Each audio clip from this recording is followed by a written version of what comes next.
God woke me up just the way I am. I tell you, boy, it's nothing like being authentic and transparent. I cannot find them doggone dentures. I have to look in the car, on the floor, in the seat. Guess what? I love me because God loved me first. And I know y'all love me too, with or without my dentures. You know why? Because y'all already told me. And I think Emma is coming along. I think, but I don't know.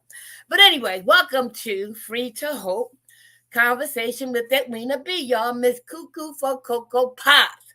And you see why. There's nothing like being set free to give hope to others. From recovery, emerge empowered to give hope to others, help others prosper equally. You see, I got this arm, a little more manageable, right? But I have to remember that, guess what? It is still bothering me a lot. And I look forward to going to the surgical doctor to let me know what needs to be done. But guess what? I'm so grateful that I can see, feel, taste, hear, and have that sixth sense that says no matter what, when you apply spiritual principles to all earthly matters, you have joy and peace despite the pain. Pain is my friend now because it lets me know something's going on. All right. So, how was your weekend? I'm listening while I take a drink of my coffee. How was your weekend? Okay. Last week it was very challenging with this the power going out and other things that were going on. But guess what? The past is the past, and I definitely can learn from it. However, I am so happy that my God told me to rise this morning, and you as well. For that, we need to give him the honor, the praise, the glory, the hallelujah, the acknowledgement that he is all by himself. All right, so let's get into our discussion. I did secure a place, all right, and the place is going to be the best kept secret in Delaware, particularly in Wilmington. I tell you why. Chris Foreman and his partners have a large studio facility that can host different events inside and out and even in the parking lot that's located on the corner of 9th and Church Street, right?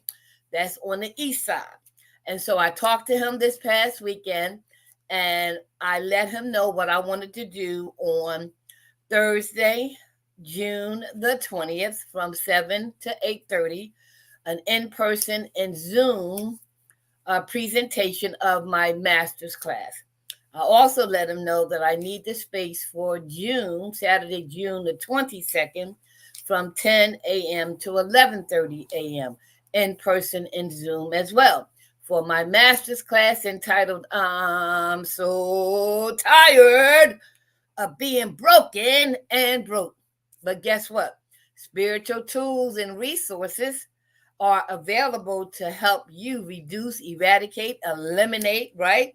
The perpetuation of those fears and those things that have contributed to us becoming broken and broke. So mark your calendars. Now that I have the venue, I will set up the Eventbrite link today. I'm going to begin to schedule my free event and my master's classes either on a monthly or bi-monthly basis. Why? Because I want to be able to touch as many people as I can, even if it's one person at a time. I also will be scheduling my 3-day boot camp where we dig a little deeper into how spiritual principles, tools, and resources can allow us an unlimited amount of spiritual breakthroughs, okay? And so that will be coming up before the summer is over as well. I also want to schedule a summit where I have other individuals participate and how they utilize spiritual tools, principles, and resources to help them with their brokenness and being broke, and how they can also set you free and put on a pathway to authenticity and transparency. See, we're broken and broke because we are afraid to be ourselves. And maybe because we haven't learned who we are. And that's why these spiritual principles that I've been using for over 34 years help me to come before you just the way I am. Just the way I am. And I love it. I really do. Because one thing that I know for sure, I came into this world by myself with the help of my parents and God. And I'm going to leave this world by myself. But guess what? As long as I'm here, I'm going to live until I die. Applying these spiritual principle tools and resources to all earthly matters, my heaven I am experiencing here on earth. Now, I got some news for you. I've been engaging in some physical exercises to help me in one way, shape, form, or fashion. I started walking in the mornings with my son. I started going swimming 3 days a week with my newly found friend, not using his arm, believe me, right? And I am more receptive to attending family functions. Yes. I was able to apply these spiritual principles, tools, and resources to set me free, to forgive and ask for forgiveness, to yield to the Spirit. You never know what people are going through because, unlike me, who don't have any secrets, some people have a different way of reaching out, and I need to be receptive to how that is displayed in my interactions with them. And so, thank God for these 12 spiritual principles that I've learned in Alcoholics Anonymous and the 5 agreements by the Louise family, coupled with the sermons and classes with my church affiliation, Canaan Baptist Church, where my pastor, Dr. Christopher Allen Bullock, is the bomb. Yes, he is. God uses him in such an awesome way that the simplicity of his message is so impactful and powerful, right? As well as Dr. Sonia of P3 Global, who I have been following for over a year now. Her motto is, if you didn't come from a wealthy family, let a wealthy family come from you.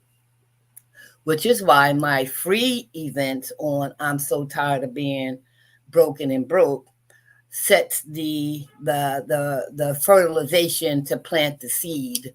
But my master's class, my boot camp, and my summit will be those events that we're going to roll up our sleeve, take them off if we need to, come just the way we are so we can dissect, analyze, right?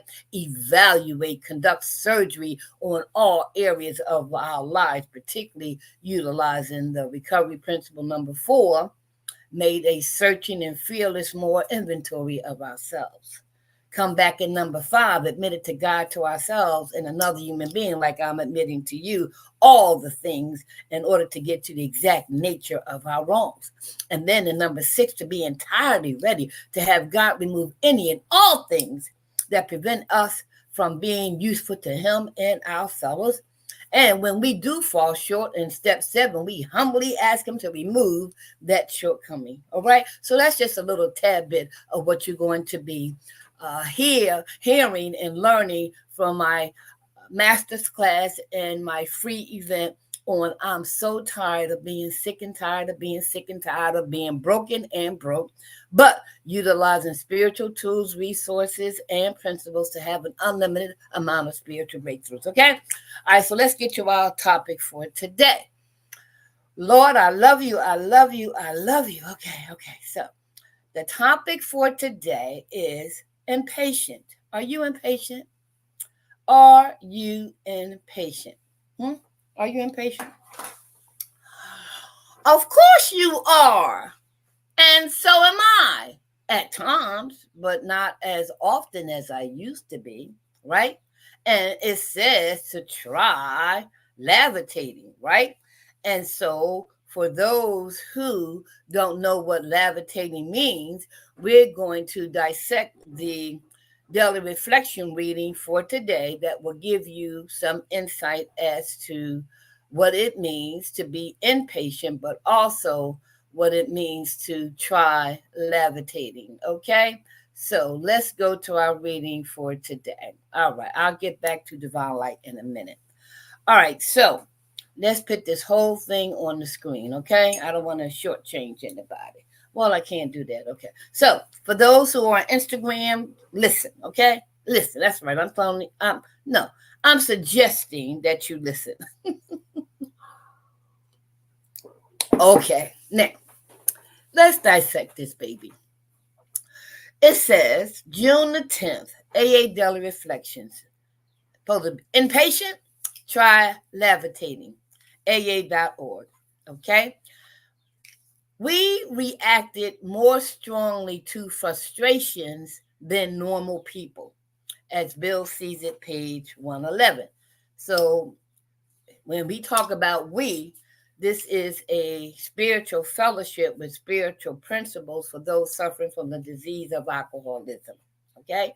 And in some cases, mental illness as well. And when we talk about the disease of alcoholism addiction, it's all wrapped up in the same pile. Okay. But there are same 12 spiritual principles that are used to help us find out what happened to us opposed to what's wrong with us. We will see how we can become more aware of things that lead us to unhealthy behaviors and unhealthy choices. Okay, so it says we reacted more strongly to frustrations than normal people. So the person in recovery shares his experience. It says impatience with other people is one of my principal failings. Following a slow car in a no passing lane or waiting in a restaurant for the check drives me to distraction. Before I give God a chance to slow me down, I explode, and that's what I call being quicker than God. That repeated experience gave me an idea. I thought if I could look down on these events from God's point of view, I might better control my feelings and behavior. I tried it, and when I encountered the next slow driver, I levitated and looked down on the other car and upon myself. I saw an elderly couple driving along, happily chatting about their grandchildren. They were followed by me, bug eyed and red of face, who had no time scheduled to meet anyway. I looked so silly that I dropped back into reality and slowed down. Seeing things from God's angle of vision can be very, very relaxing. All right, did you get that? All right. So, one of the things that I I I like doing, right, is challenging myself, right? And when I say challenge myself, I mean like uh, reading information that checks on my thinking pattern and my behaviors. Okay, and so that's what going to my Alcoholics Anonymous meeting every day in one way, shape, form, or fashion has helped me over the years, 34 plus to be exact. And I look forward to continuing, but one day at a time. When I think about the various topics that I am presented every day through different methods, right? Because all, all, everything is information, right? In one way, shape, form, or fashion. And when I learned to apply spiritual principles to all earthly matters, my thinking has changed to the point where I look at the unhealthy spirits that are in place with those people, places, and things and situations. And because of the spirit of discernment, I now see how I can be tested, challenged, right? Measured where I am in my spiritual maintenance, right? And my spiritual condition. And so when I read stuff like this on a daily basis, I take that with me throughout the day. And I also recognize that life deals me a hand every day. Every day, life deals me a hand.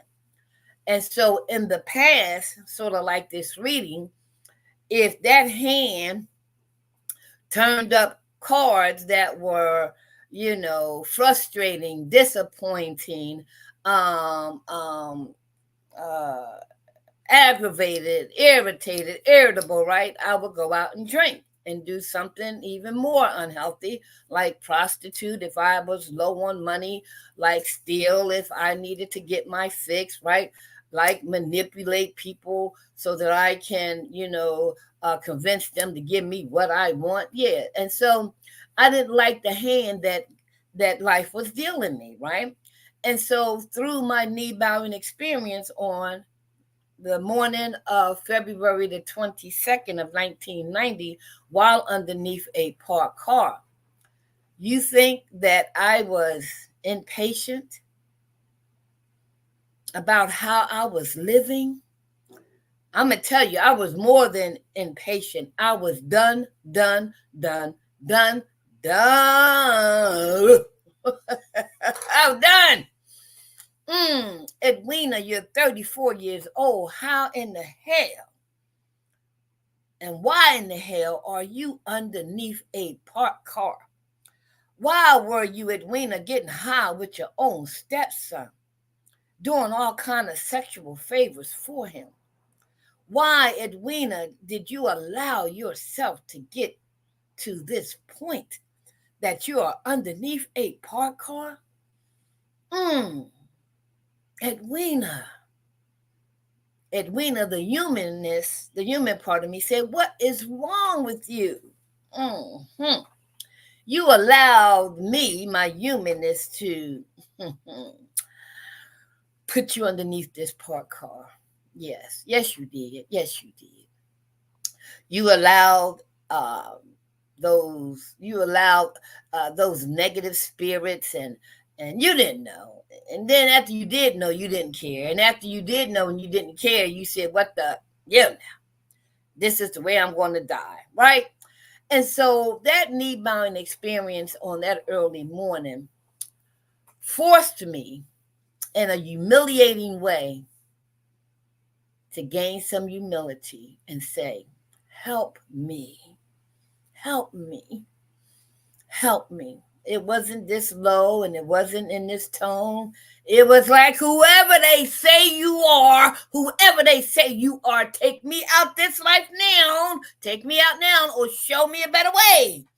I can't live one more vicious minute of this cycle. No, take me out now or show me a better way. And I haven't looked back since in regards to going back.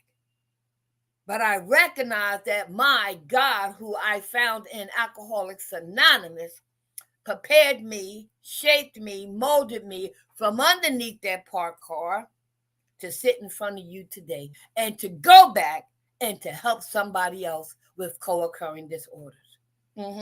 So you see, even that experience was not in vain. As a matter of fact, it was waiting for me.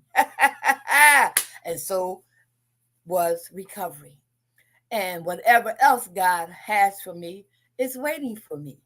Oh my God. But you see the difference in aligning my wills with God's will? Oh my God. So let's dissect this baby a little more, okay?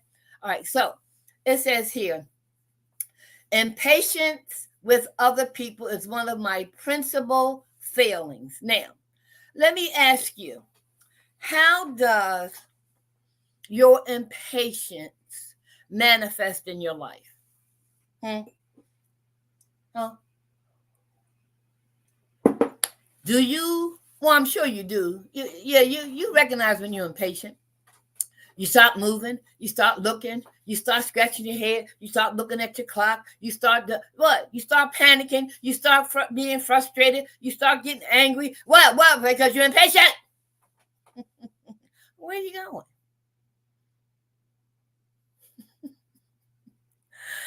Oh, I'm so glad I know who the dealer is of the cards. Life deals me every day. Yeah. And you need to find out who the dealer is because life is going to deal you a hand. And if you don't know who the real dealer is, your frustration, your impatience, and all of that can take you out with stress, with getting high, doing all kinds of unhealthy things, and to the point where some people lose their mind and even commit suicide. I was thinking about my niece, Yogi, who shot herself 2 years ago underneath the 12th Street Bridge. Yes, she killed herself on the 4th of July because she was impatient. She was impatient. She was impatient, but she didn't realize or didn't want to acknowledge or didn't want to accept that she had a part to play in all of that. Yes, she did. One day I asked her, I said, Yogi, all the stuff that's happening to you, you want this today, you want this minute, you want. But I'm seeing that you are allowing yourself to get rushed up and whatever. And you know what? I just basically said this, Yolanda, um, do you want to stop getting high?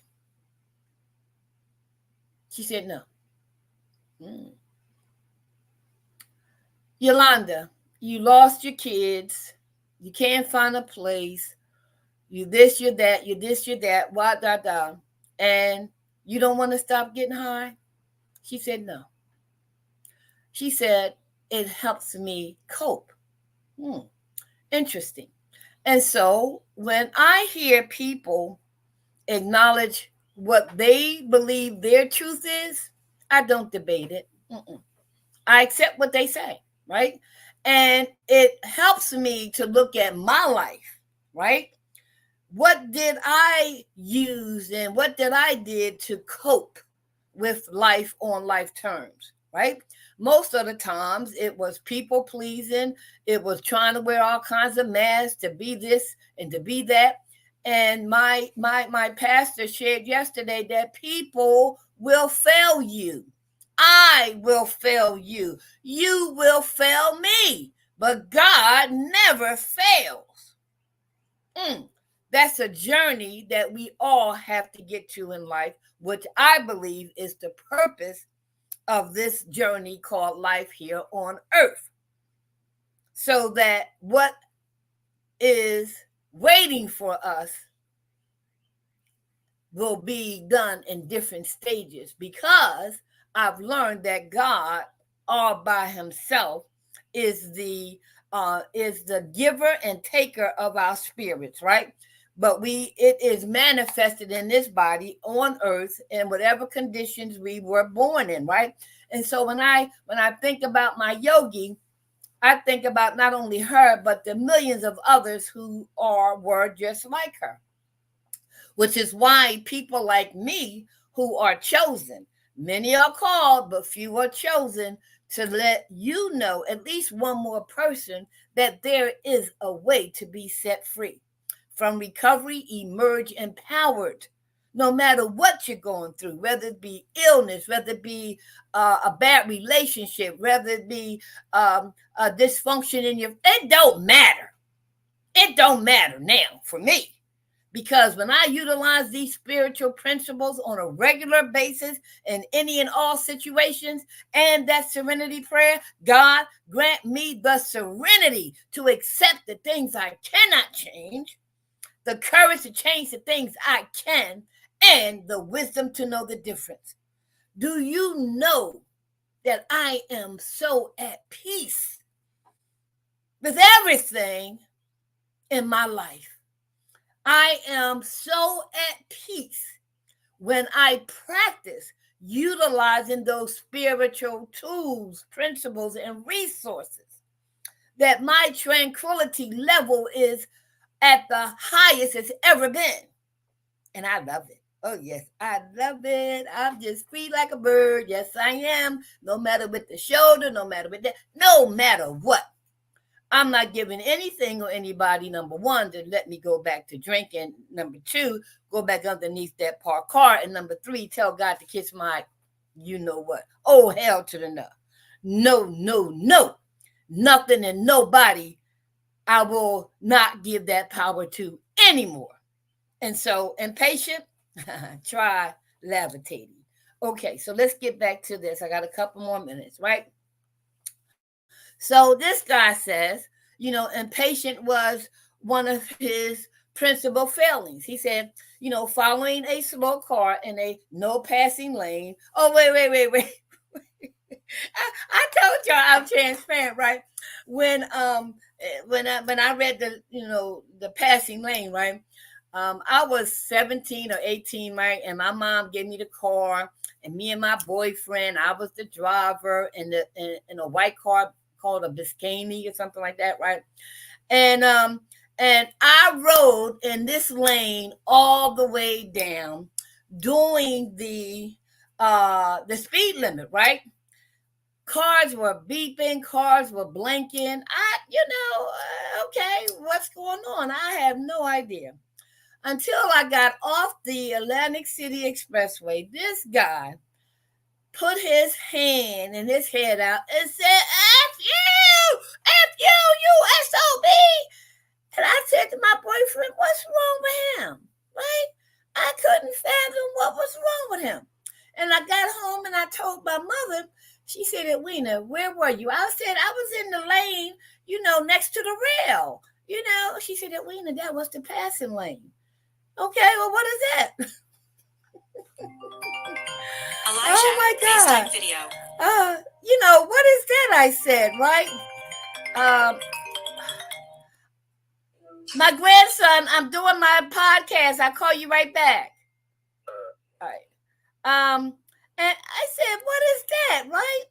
And she said the passing lane. Well, okay, nobody ever told me about a passing lane. And so that's what I mean, that you never know until, if you don't know, you don't know, right? So he goes on to say, right, or waiting in a restaurant for a check. Now, you done ate their food, you want to pay. How many of y'all walked out? How many of y'all have ever walked out without paying?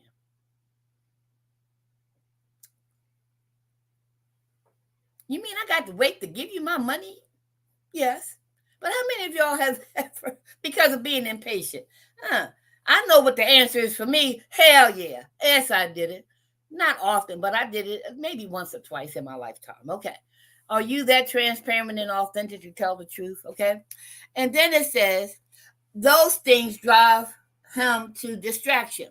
He said, before I give God a chance to slow me down, I explode. And that's what I call being quicker than God. We have a saying in our fellowship of Alcoholics Anonymous, don't give up 5 minutes before the miracle, right? But life is going to teach you that, okay?